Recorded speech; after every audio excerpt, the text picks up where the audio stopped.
This video is empowered by GreenManGaming.com. This is episode 14 of the DanVanDam and Friends podcast. So, I got quite a couple interesting topics I want to talk about today, like at least four. But I want to break down and be very blunt with you guys and why I have not been keeping this consistently weekly. I also mentioned this in the past. This is going to be a bi-weekly if anything good comes up. I did mention that quite boldly. And here's the dealio. You know, there's so many subjects that come up, but they're nothing that I give a shit about. You know, I doubt anyone here would really care too much to hear about because it's probably something that's super old news or just rehashed news because these companies bring it up again. And that, of course, is with PETA and Pokemon Company, which they renamed themselves from Game Freak. So you got this subject right here, which I would probably, my eyes would glaze in the back of my head, not really care, because I don't really play too many Pokemon games. I mean, when I was younger, yeah, I played Pokemon Red, I played Pokemon Yellow, I played Pokemon Silver. That was about it, you know. I mean, I'm not really into Pokemon now. I'm over that shit, you know. I got a couple Pokemon games, I'm completely content, you know. If I have that urge to play a Pokemon game, I'll just go pop in Red or something, you know, or play some Yellow. You gotta catch them all. So basically it's blah blah blah, animal rights, blah blah blah, blah blah blah. When in factuality, PETA is like pretty much the devil's advocate at the situation. They're probably the most hypocritical company I ever heard about in my life. This is not me being slanderous, this is me being factual. You know, these people, they put the animals to sleep. Supposedly animals are the greatest creatures on this earth, and so now they're putting these little bastards to sleep. So let me get this straight, right? Animals are so sacred, so good. Why do you turn them into sweaters? Why do you turn them into clothing? I know they do. Everyone knows they do. I heard some story about this. You know, they pretty much make a profit off animals. That's all they do. There's radicalist hippies that got really rich off of people's, emotions. Then after a while, some people saw through the bullshit. And that's generally that company right there in a nutshell. Does it make me a bad person for mentioning this? No, that's pretty much how it is. So why would I really genuinely want to sit here and make one of my poor friends have to talk about this when it's just everyone agrees almost? Everyone almost agrees about PETA. They're just a terrible company. You know? That's all there is to it. I mean, when it comes to Pokemon, it's a fucking fictional animal game. You catch a couple animals. Yes, you do.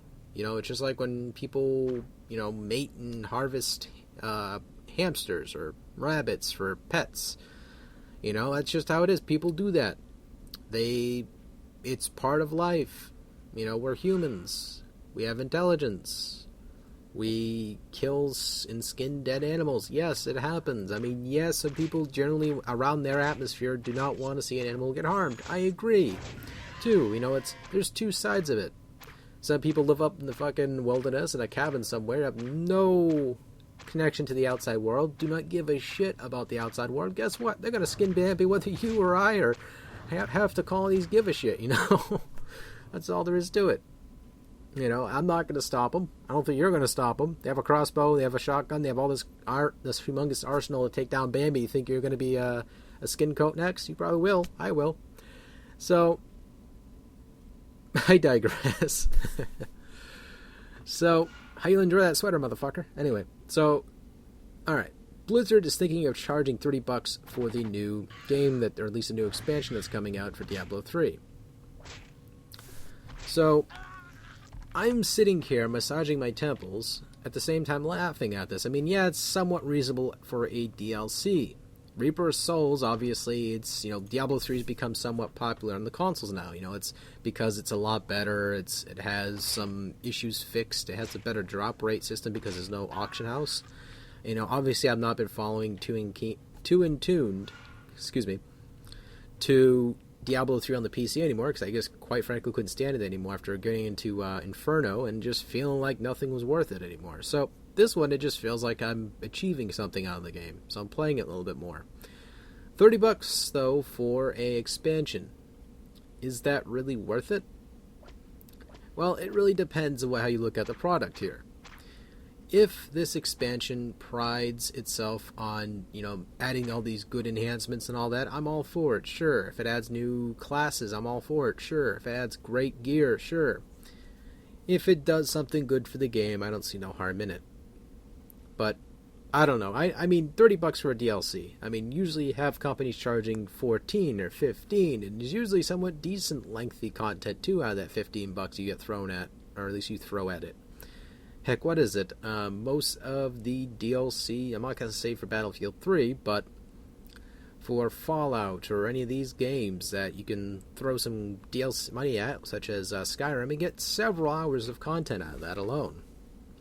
So I just hope this Reaper of Souls can, bring the bang for that buck. I mean, for $30, that's kind of crazy. I mean, this is Blizzard we are talking about. They wipe their ass with gold bars. So, Valve has confirmed to Maximum PC that Steam machines will only use NVIDIA graphics cards, despite being only a brand announced to go out with their product recently. So, this is the summary of this all. AMD, NVIDIA, and Intel graphics hardware is going to be integrated into this device, so you have this option choice and all this in between. So, I think it's good. I like the idea. I haven't generally seen too much beyond, hype and speculation in that really ugly-ass controller that you can customize, which is okay, I suppose.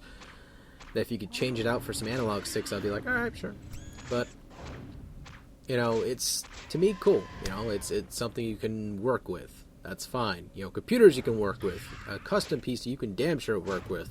So, this, cool. If Valve makes it affordable, all cool, power to them. Nintendo President Awa, or Awata, Aitawa, I can never pronounce his damn name. Shitaro. I'm sorry, guys. I can never pronounce Japanese names. Is really hard, or anything with like an accent or a pronunciation that's different than how I'm used to pronouncing things. I have trouble reading names too. It's just like if I'm reading like a book or something like that, and I read a name out loud, someone tries to correct me. It doesn't bother me because I know full fucking well I can't pronounce the fucking name, so I try my best. So he doesn't fear any sort of failure. This is Nintendo's past. They had some products that just did not do too well, like the Micro, or the Game Boy Micro. Or we can go back to the Virtual Boy. Or we can go to the DSi, which isn't too great of a handheld. It was not that magical. It was a sort of a DS was just thrown out there for the fuck of it, And so you go back to the DS. DS was successful. You got the Game Boy that was majorly successful. Yeah, it's a given. So you have these positives, these negatives, and this is what he's looking at. He's saying that, yes, we're going to have a lot of positives, and we're going to have a lot of negatives. The negatives we learn from, which sometimes they don't. And they just go on, keep on trucking. I mean, Nintendo has a track record, for fuck's sake, that is almost impeccable. That they can do, simple things and be more effective versus companies that strive for perfection and have the highest graphics video card in the console. Nintendo, it isn't always about power, it's about functionality. It's about it working right.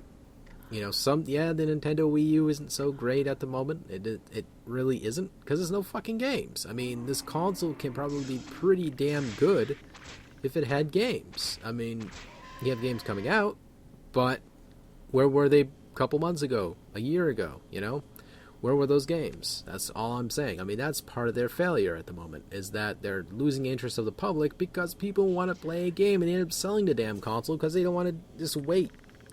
People are very impatient. Wow. I just pulled like a impatience, man. Impatient.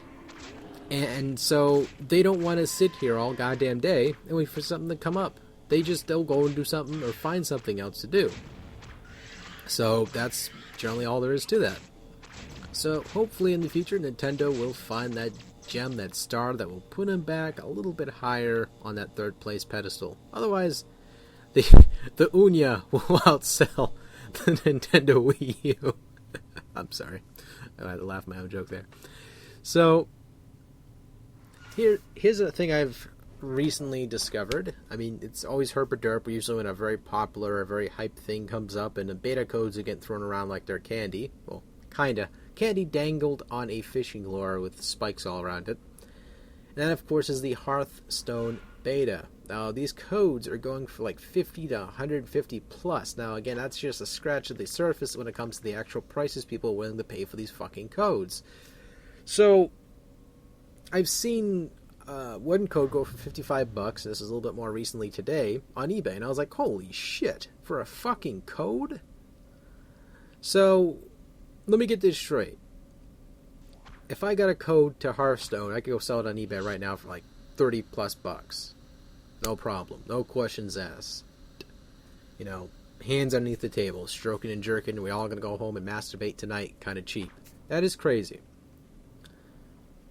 I think that when people take advantage of hype, it's kind of crappy, but what can you do, right? So, that's all I really wanted to talk about today. I mean, there's nothing else out there. I mean, there's that kid who was screaming and shouting about how Sonic fans destroyed the game genre, or at least the game in itself contained genre. And I was kind of laughing at this kid for a minute. You know, I thought it was pretty hilarious. He was losing his shit. I mean, he was absolutely losing his shit. I mean, he was making me, when I get angry, look like it was mellow. You know, it's just, he was like, rah! He sounded like that little girl who went to America's Got Talent and just did that screaming metal or whatever it is, she just sung like Zombie Flesh or something like that. I can't remember what the heck it was. Zombie Scabs, or I really do not know what the hell she actually sung. I knew she sung something, it had something to do with zombies. But she was adorable. I thought that was funny. This was even more funnier. He was raging. I mean, this kid looks like intellectual conversations. He types pretty well. You can see it in his description. But past that, he's fucking crazy. So, past that point, I digress. Like to bid you all guys adieu. I'm going to go off and slam a head to a fucking wall now. So take it easy, and we all ruined Sonic.